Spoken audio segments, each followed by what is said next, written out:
changes. That's it.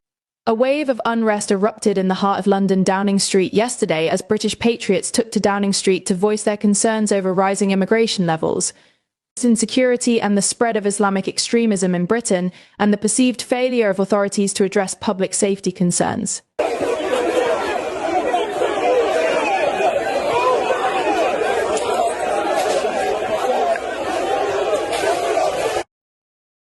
The protests quickly escalated into violent clashes with the Metropolitan Police, prompting a heavy-handed response that included the deployment of riot police. Guys, the UK has never sent out riot police when the pro-Palestinians or other far left are protesting in the UK. But this time, a riot was sent out to stop the British people who have the right to protest in their own country. I think this is the reason more protests will surface daily. The Patriots were protesting against the Southport incident, shouting "Save our kid," as the police were not willing to give an appropriate answer to what happened. Let's watch as it started, where the angry population was shouting "Save our kids." Save our kids! Save our kids! Save our kids! Save our kids! Save our kids! Save our kids! Save our kids! Save our kids! Save our kids! Those were the British population against illegal migration, as this has put their kids into danger. Because the incident at Southport was done by the son of a Rwandan migrant. And the country keeps bringing in migrants, Islamists and more people, releasing prisoners to free up space, gangsters and more. So the British people are saying enough is enough. And that's why chaos had to erupt, leading to the arrest of many people already to set an example or to scare others away. Well, let's go to the next clip.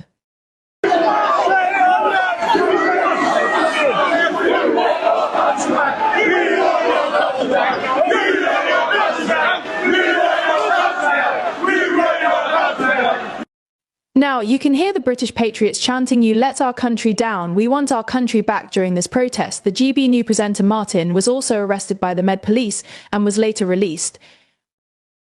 He was there as a presenter to collect information from what was happening, so you can see when that happened here.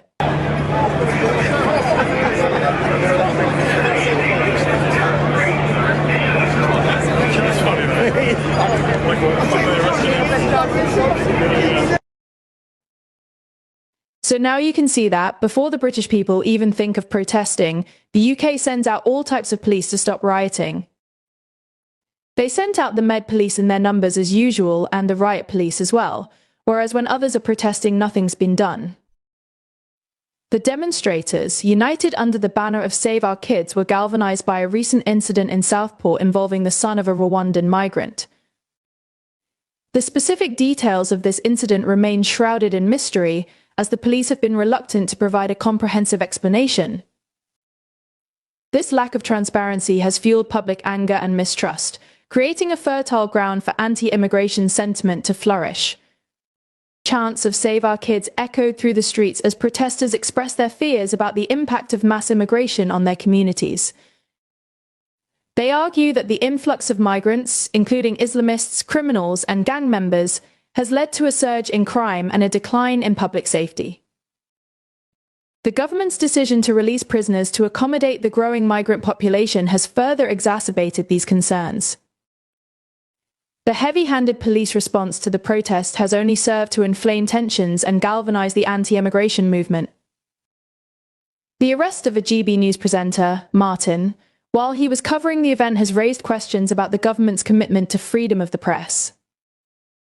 The deployment of riot police to quell a protest by British citizens stands in stark contrast to the authorities' more lenient approach to demonstrations by pro-Palestinian and other far-left groups.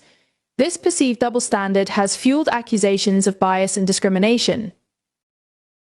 The events of yesterday mark a significant turning point in the ongoing debate over immigration in the UK. The government now faces a formidable challenge in addressing the growing public discontent while maintaining order and upholding the right to peaceful protest. As the nation grapples with these complex issues, it is imperative to engage in open and honest dialogue. Fear and misinformation must be countered with facts and evidence. Ultimately, a sustainable solution will require a comprehensive approach that balances the needs of both migrants and the host community. Guys, these